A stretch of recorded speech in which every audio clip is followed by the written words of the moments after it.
S আর astrology চ্যানেলে আপনাদেরকে প্রত্যেককেই স্বাগতম জানাই। আমি শ্রীরূপন অ্যাস্ট্রোলজার। এই জাতক হাতে ছবি পাঠিয়েছেন, পেমেন্ট করেছেন, উনি ঘরে বসে আমাদের কাছ থেকে ভিডিও পরিষেবা নিচ্ছেন। আপনারা যদি মনে করেন এরকম ঘরে বসে ভিডিও পরিষেবা নেবেন, এই যে হোয়াটসঅ্যাপ নাম্বার দেখতে পাচ্ছেন এই নাম্বারে যোগাযোগ করবেন। এই জাতক আগেও আমাদের কাছ থেকে ভিডিও পরিষেবা নিয়েছিলেন, ওনার ভালো লেগেছিল বলে কিন্তু আবার নিচ্ছেন, কারণ ওনার ভিডিওটা ডিলিট হয়ে গেছে। তাই আমরা বারবার বলি যারা আমাদের ভিডিও নিয়েছিলেন একবার চেক করে দেখুন তো ভিডিওটা ঠিক আছে কিনা, বা ভালো করে যত্ন করে রাখবেন, কারণ আবার ডিলিট হয়ে গেলে সেম প্রসেস, মানে আবার পেমেন্ট করে আবার ভিডিও নিতে হবে। এটা খুব খারাপ লাগে, আমাদেরও টাকা নিতে ইচ্ছা করে না, কিন্তু ভিডিও ডিলিট হয়ে গেলে আপনারা তো বুঝতে পারেন না না আগের মতো করে যে হাত এঁকে এঁকে বোঝাচ্ছে এরকম তো বুঝতে পারেন না। তাই এই যাতে পারমিশন দিলেই ভিডিওটা কিন্তু সোশ্যাল মিডিয়ায় দেবো। আর যদি না দেন, পারমিশন না দেন, তাহলে ভিডিওটা তো পার্সোনালি থেকে যাচ্ছে। তবে আমি কেন বলি পারমিশন দিতে, কারণ আপনারা যদি ভালো হাত যদি পারমিশন না দেন, তাহলে তো সমাজ আমাদের ভালো ভিডিওগুলো দেখতে পাবে না।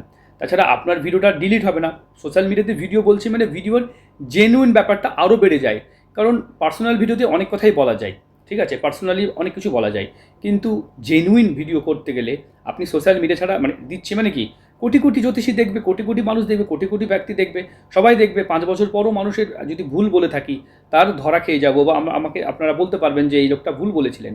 তাই ভিডিওটা জেনুইন বলে কিন্তু আমি সোশ্যাল মিডিয়াতে দেওয়ার কথা পারমিশন চাইছি।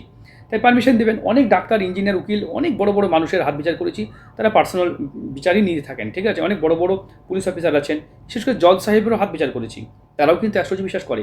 অনেকে বলে যে অ্যাস্ট্রোলজি বিশ্বাস করে, অনেক সায়েন্টিস্টের হাত বিচার করেছি, যারা কিছু না হলেও 1-150 সায়েন্টিস্টের হাত বিচার করেছি, কিছু না হলেও 3-4 হাজার ডাক্তারের হাত বিচার করেছি, মানে বিচার করেছি। আপনারা চাইলে যদি মনে হয় কেউ ভেরিফাই করতে চান, আমার কাছে চলে আসবেন, আমি তাদেরকে হাতের ছবি এবং তাদের সব কিছু দেখিয়ে দেবো। চলুন দেরি না করে ভিডিওতে আসি। সর্বপ্রথম হাত বিচার করতে গেলে হাতের গঠন, ধরন, প্রকৃতি বিচার করতে হয়। হ্যাঁ, আমি দেখিয়ে দেবো মানে কি, কোনোভাবে তাদেরকে পাবলিশ করবো না বা দেখাবো না যে এটা ডাক্তার পাঠিয়েছিলেন। মানে অনেকে হয় না যে আমি মিথ্যা কথা বলছি এটা প্রমাণ করার জন্য, বা আপনারা যে গোপন তথ্য দিচ্ছেন সেটা কোনোভাবে ফাঁস হবে না। আপনার পার্সোনাল নিলে পার্সোনাল করে দেবো। তবে একটু সোশ্যাল মিডিয়া দিলে কী হয়, পাবলিকেও দেখতে পাবে, তাই না? আপনাদের মতো ভালো হাত যদি পাবলিককে না দিতে দেখতে দেন, তাহলে তো বড্ড মুশকিল, ঠিক আছে। চলুন, আর আমি ফেক ভিডিও করি না, একটা ফেক হাত নিয়ে তাহলে ভিডিও করতে হবে আমাকে, ঠিক আছে। চলুন দেখুন, সর্বপ্রথম হাত বিচার করতে গেলে এটা বর্তমান ছবি, এটা বর্তমান ছবি, এই ছবিটা পাঠিয়েছেন। এটা আগেকার ছবি, যেটা উনি ভিডিও নিয়েছিলেন, এটা আগেকার, অনেক আগেকার ছবি, ঠিক আছে। চলুন এবার আমরা দেখব দুটো ছবির মধ্যে কী পার্থক্য। সর্বপ্রথম হাত বিচার করতে গেলে হাতের গঠন, ধরন, প্রকৃতি বিচার করব। হাতটা এইভাবে দেখতে পাচ্ছেন, এই যে ডিমের মতো ডিম্বাকৃতি হাত, আমি বারবার বলি ডিম্বাকৃতি হাত শ্রেষ্ঠ হাত হিসেবে ধরা হয়। এইদিকে চড়া হওয়া মানে যা জানতে হবে সেসব মানুষের ভাগ্য কিন্তু বলিষ্ঠ ভাগ্য হয়ে থাকে, কারণ ডিম্বাকৃতি হাতের চাওয়া পাওয়া, আশা প্রত্যাশা অন্যের থেকে বেশি হয়। এদের কোনো বয়সে যেন ভাগ্য থেমে থাকে না, তবে এদের যে কোনো কিছু লেটে শুরু হয়। মোটামুটি 35+ পর থেকে উন্নতি দেখা যায়, কিছু কিছু হাতে 30-এর পর থেকে দেখা যায়। হ্যাঁ, তবে থেমে যায় না, উন্নতি হতেই থাকে। এবং যদি দেখা যায় এদের জীবনে কেরিয়ার নিয়ে একটা বেশি চিন্তা এদের মধ্যে সবসময় কাজ করে, তাই সফলতা এদের অন্যের থেকে বেশি হয়। দেখতে পাচ্ছেন জীবনরেখা ছোট, কম বা এইখানে স্টপ হয়ে গেছে, এরকম কন্ডিশনে কী হতে পারে? হঠাৎ বিপদের আশঙ্কা, প্রতারিত হওয়া, চিট হওয়াকে নির্দেশ করে। আগের হাতও দেখুন, আগের হাতও কিন্তু এখান থেকে দেখুন এই জায়গাটা এসে থেমে গেছিলো, মানে এখানে মুছে গেছে, এখান থেকে রেখা উঠেছে, বাট এদিক থেকে রেখা উঠে গেছে, বুঝতে পারছেন? মানে এখানে কিন্তু টাচ করেনি, আগের হাতেও তাই ছিল। এখন দেখে নিই এইটা কি পরিবর্তন হয়েছে না কিছু উন্নতি হয়েছে। দেখুন এখনও কিন্তু এই জাতকের হাতে কিন্তু টাচ করেনি, এখান থেকে রেখাটা অনেকটা গ্যাপ। যদি টাচ করতো তাহলে সাপোর্টিং লাইন হিসেবে আমরা এটাকে চিহ্নিত করতাম। এই লাইনটাও কিন্তু এখানে দেখতে পাচ্ছি ডিস্টার্ব হয়ে আছে, তাই সাপোর্টিং লাইন ঠিক নেই। দেখতে পাচ্ছেন এই দিক থেকে একটা রেখা কিন্তু এইভাবে কিন্তু একটা রেখা উঠে এখানে টাচ হওয়ার চেষ্টা করছে, কিন্তু এইভাবে রেখা উঠলে সেটাকে কিন্তু সেইভাবে ধরা যাবে না, কারণ এখানে অনেকগুলো রেখা দেখতে পাচ্ছেন এখান থেকে। এই টোটাল এই জায়গাটা কিন্তু এখনও দুর্বল হয়ে আছে, কিন্তু এই দিক থেকে রেখা উঠে আপনার সাপোর্ট দিচ্ছে, মানে ভবিষ্যতে সাপোর্ট পেতে পারেন। কিন্তু তার আগে যদি বয়স শেষ হয়ে যায়, আপনার যে বয়স, এখান থেকে আমরা এই বয়স সীমাটাকে দেখব, ঠিক আছে। এখানে যদি আমরা 80 বছর আনুমানিক আয়ু ধরি, তাহলে 40 এখানে, 40 এখানে, তাহলে 40 বছরের এজে এসে তো এটা সাপোর্ট দেবে না, না অলরেডি 32, তাহলে 5-6 বছরের মধ্যে কি এটা কি জুড়ে যাবে? যদি জুড়ে যায় তাহলে ভালো কথা, না হলে কিন্তু বড় বিপদের মধ্যে পড়তে হতে পারে। তাছাড়া লাইফ লাইন ছোটো থাকলে আপনাকে বারবার প্রতারিত হতেই হবে, জীবনে বারবার ঠকতে হবে, মনের জোর, আত্মবিশ্বাস কম হবে, প্রমোশন উন্নতিতেও প্রবলেম দেখবেন, এবং সকল ক্ষেত্রে দেখবেন যে আপনি সাহায্য পাচ্ছেন না। এখানেও চক্রবর্তী রাজযোগ বলা হয়, এরকম থাকলে তারা মান, খ্যাতি, সুনাম, স্বীকৃতি পেতে পারে। দেখতে পাচ্ছেন বিদেশ থেকে ভাগ্য গড়ার চিহ্ন, এখান থেকে চন্দ্র থেকে রেখা উঠলে অনেক সময় এদের ভাগ্য গড়ে। আলাদা ওনারা কান্ট্রি, আলাদা আমাদের রাজ্যে আছেন, 7 সিস্টারের মধ্যে কোনো একটা কোনো একটা জায়গাতে আছেন। সেভেন সিস্টার তো অনেকেই জানেন আমাদের সেভেন সিস্টার কোন কাকে বলা হয়, সেখান থেকে উনি হাতে ছুঁয়ে পাঠিয়েছেন। আমি নাম তথ্য তুলছি না, কারণ এমনিতে আপনি পারমিশন দিতে চাইছেন না, তারপরে যদি বেশি তথ্য তুলে ধরি তাহলে বলুন দাদা আমার তো সব বলে দিলেন, আমার কোথায় বাড়ি, তার জন্য আমি বললাম না। অনেকগুলো সেভেন সিস্টার অনেকগুলো জায়গা পড়ে, বুঝতে পারছেন ভাই। তাছাড়া দেখি দেখুন এখান থেকে এইভাবে দেখুন, এইভাবে একটা রেখা উঠেছে, এটা হৃদয় রেখা, অত্যন্ত ভালো। বিবাহ রেখা আপনার একটু লেটে, একটু বিয়ে লেটে, তাহলে কি কতটা লেটে, এখান থেকে এইটাকে আমরা 50 বছর ধরে থাকি, তাহলে এইটা 25 বছর, তাহলে 27-28 বছর বিয়ে হয়ে যাওয়ার কথা, কিন্তু বিবাহ রেখা ঊর্ধ্বমুখী হয়ে যাচ্ছে। এখন জাতকের প্রায় 32-33 বছর বয়স, তাহলে এই যে রেখাটা এটা 35-এ বিয়ের মোটামুটি আনুমানিক যোগকে নির্দেশ করছে।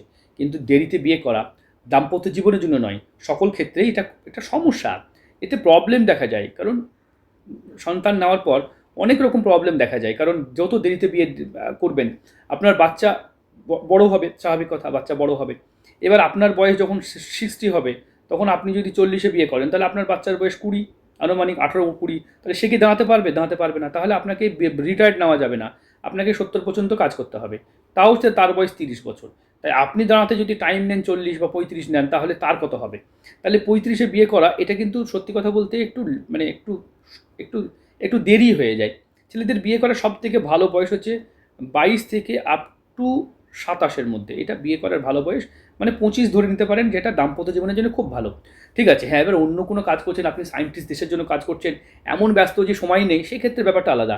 কারণ বিয়ের সাথে হরমোনের, সেক্সের একটা বড় সম্পর্ক, সেটা যত বেশি বয়স হবে তত প্রবলেম হবে। এবার আপনি যেহেতু বিয়ের যোগ্য মেয়ে পেলেন, দেখা গেল আপনার বয়স 35, আর মেয়েকে বিয়ে করলেন দেখা গেল 22 বছর মেয়ে বিয়ে করলেন, তাহলে এই যে একটা ডিফারেন্স, এটা প্রবলেম হবে। এর যখন তীব্র কাম বাসনা যখন 26 থেকে 30-এর মধ্যে আসবে, তখন আপনি অলরেডি আপনার রিটায়ার্ড হয়ে গেছেন, মানে আপনারা তখন আর মন চাইছে না, তখনই কি হয়, কত খারাপ ঘটনা দেখা যায়। তাই যদি লেটে বিয়ে করেন তাহলে ম্যাচিওর মেয়ে বিয়ে করবেন, অন্তত 2 থেকে 5 বছরের ডিস্টেন্সে মেয়ে বিয়ে করবেন।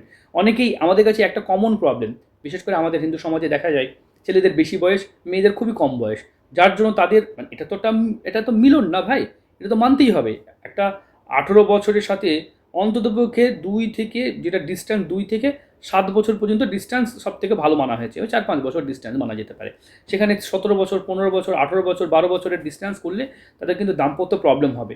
হ্যাঁ, আবার যদি সেই সব পুরুষদের কোনো টেনশন থাকে না, শুক্র ফোলা থাকে, সেই ক্ষেত্রে ব্যাপারটা আলাদা। তবুও প্রবলেম আমি দেখছি, তাই আমি সতর্ক করছি এই ভিডিওটা সতর্কমূলকভাবে, ঠিক আছে? কিছু মনে করবেন না। দেখুন এখান থেকে মানি ট্রায়াঙ্গেলটা মিসিং আছে ভাই আপনার, যে কারণে অর্থ, পয়সা, সম্পদ থাকছে না। আগেও দেখি, দেখুন আগের হাতেও যদি দেখি, আগের হাতেও দেখতে পাচ্ছি এখানে কিন্তু মানি ট্রায়াঙ্গেলটা এখনও পর্যন্ত মিসিং আছে, ঠিক আছে? যে কারণে আপনার অর্থ পয়সা আসছে না। এবার আপনি বলতে পারেন আমার প্রমোশন হবে কি না। দেখুন এখান থেকে রবি রেখা এইভাবে উঠেছে, ঠিক আছে? এবার এই হাতে দেখবো আমরা, যেটা ছিল, এই নতুন হাতে দেখবো আমরা, নতুন হাতে কী এসেছে। দেখুন রবি রেখা কিন্তু একটু বেটার হয়েছে, কিন্তু এখনও পর্যন্ত রবি রেখা স্পষ্টভাবে নামেনি। তাই যদি স্পষ্টভাবে না নামে, তাহলে আপনার সরকারি চাকরি, ভালো চাকরি বা প্রতিষ্ঠা কী করে অর্জন করবে? দেখতে পাচ্ছেন এখানে শুক্র বন্ধনী এইভাবে ঘুরেছে, বাট এটা শনির আড়ি রেখা হিসাবে কাউন্ট করবো এখন। সুখে বাধা, জীবনে কোনো সুখ আসতে দেবে না। দেখুন আগের হাতটা দেখি আমরা, দেখতে পাচ্ছেন এখান থেকে রেখা, দেখুন অনেক সূক্ষ্ম রেখার পরিবর্তন জাতকের কিন্তু হয়েছে। এইভাবে রেখাটা যখন কমপ্লিট হয়ে যাবে, একদম কমপ্লিট ডিপভাবে কমপ্লিট হবে, তখন দেখবেন প্রচুর সুখ শান্তি পাচ্ছেন। এদিক থেকে রবি রেখা কিন্তু আপনার বেটার ছিল, এদিক থেকে রবি রেখার ছিল, এদিক থেকেও ছিল, ঠিক আছে? এখানে স্পিরিচুয়াল লাইনটা দেখতে পাচ্ছি আপনার কিন্তু আগেও ছিল, এখানেও দেখতে পাচ্ছি ক্রস সাইন ছিল। এরা কিন্তু বিয়ে করতে পছন্দ করে না। হাতে এরকম যদি ক্রস দেখতে পান, একাধিক ক্রস, তাদের বিয়ের প্রতি খুব একটা আগ্রহ থাকে না, বিয়ে নিয়ে এদের প্রশ্ন করতে ইচ্ছাই করে না। দেখুন এগুলি স্পিরিচুয়াল লাইনটা কেমন হয়েছে দেখুন, দেখতে পাচ্ছেন এখান থেকে স্পিরিচুয়াল লাইনটা এইভাবে এসেছে, এখান থেকে এসেছে, এখানেও ক্রস সাইনটা এসেছে, মানে ওনার কিন্তু স্পিরিচুয়াল চিহ্নটা কাজ করছে। কিন্তু এই যে মানি ট্রায়াঙ্গেলটা মিসিং, যে কারণে অর্থ, পয়সা, সম্পদ থাকছে না, এটাকে সাপোর্টিং হিসাবে এটা করতে পারেন। পাথর, কবচ, শিকড়, মূল, রুদ্রাক্ষ বিভিন্ন করে প্রতিকার করা যায়। দেখুন এটার জন্য কবচ হিসেবে মহামৃত্যুঞ্জয় করা যায়, এটার জন্য জাপানি রক্তফল পড়া যায়, এটার জন্য অনন্ত মূল পড়া যায়, এটার জন্য নমুখী রুদ্রাক্ষ পড়া যায়। এটাকে ঠিক করে নিতে হয়। আয়ুরেখা, আমি একটা বিষয় খুব গুরুত্ব দিয়ে বারবার বলি, কারণ আমাদের হাতে এইটা নেই, এই রেখাটা আমাদের হাতে নেই। এটার প্রতিকার করবেন প্রকাশ্যে। আমি মানে সোশ্যাল মিডিয়াতে দিয়েই তো কথাটা বলছি যে এটা আমাদের হাতে নেই। একবার কারোর জীবন প্রাণ চলে গেলে আমরা কোনোভাবে পারবো না তাকে ফিরিয়ে দিতে, ঠিক আছে? বা কোনো ঘটনা ঘটে গেলে, অঙ্গহানি হলে আমরা ফিরিয়ে দিতে পারবো না। তো এটার প্রতিকার অ্যালার্টনেসটা আগে করবেন। বাকি টাকা কম হলো, আজ হলো না, তা কাল হবে, এবছর হলো না, তা উপবছর হবে।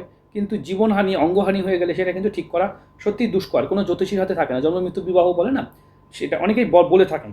দেখুন শুক্র আপনার ফোলা আছে, লাক্সারি নিয়ে কমতি হবে না, 1, 2, 3টে তিনটে মণিবন্ধন আপনাকে ভীষণভাবে সুখী ব্যক্তি করে তুলতে পারে। কারণ মণিবন্ধন থাকা মানে জানতে হবে এদের জীবনে অর্থ পয়সা সম্পদ থাকবে, এটা বলিষ্ঠ হাত। দেখতে পাবেন শিরা উঠে আছে, এটা অবশ্যই পরিশ্রমী মানুষ। ইঞ্জিনিয়ারদের হাতে দেখা যায়, ইঞ্জিনিয়ার বা যারা লোহার রেঞ্জ বা শক্তিশালী কোনো কাজ করে তাদেরকে দেখা যায় এটাও শক্তিশালী। এটা একটা দুর্ভাগ্য চিহ্ন যদিও অনেকেই মনে করেন, বাট এটা একটা পরিশ্রমের চিহ্ন, মানে পরিশ্রমী ব্যক্তিদের দেখা যায়। হাতের কালারটা উজ্জ্বল আছে, গোলাপি আছে, খাওয়া পড়ার অভাব কখনই হবে না। শুক্র অত্যন্ত বড় আপনার, তাই আপনার শরীর স্বাস্থ্য ঠিক থাকবে। চোখের ট্রাবলস আপনাকে ভুগতে হবে, খুব অল্প বয়সে চোখে চশমা চলে আসবে। শনিতে তিল থাকা এটা কিন্তু ভালো ইঙ্গিত করে না, এটা কিন্তু ডিস্টার্ব। আগে কি তিল ছিল আপনার হাতে? দেখি আগে কি তিল ছিল? আগেও হালকা তিল ছিল আপনার, দেখতে পাচ্ছি এখানেও তিল ছিল। ঠিক আছে, আগের হাতেও তিল দেখতে পাচ্ছি।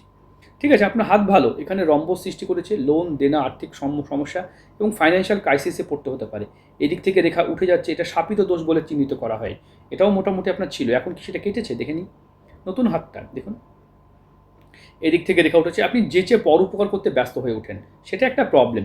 ঠিক আছে, আমি ভিডিওতে সোশ্যাল মিডিয়াতে এইটুকু ভিডিও দিচ্ছি, আপনি দেখুন, কারণ এই ভিডিওটা আপনার সব তথ্য তুলে ধরলাম প্রায়। আর যারা মনে করছেন এরকম ভিডিও নেবেন, যাদের ডিলিট হয়ে গেছে বা আবার নতুন করে ভিডিও নিতে চাইছেন, সূক্ষ্মরেখার পরিবর্তন হলো কিনা, অবশ্যই এই হোয়াটসঅ্যাপ নাম্বারে যোগাযোগ করবেন। ভালো থাকবেন, সুস্থ থাকবেন।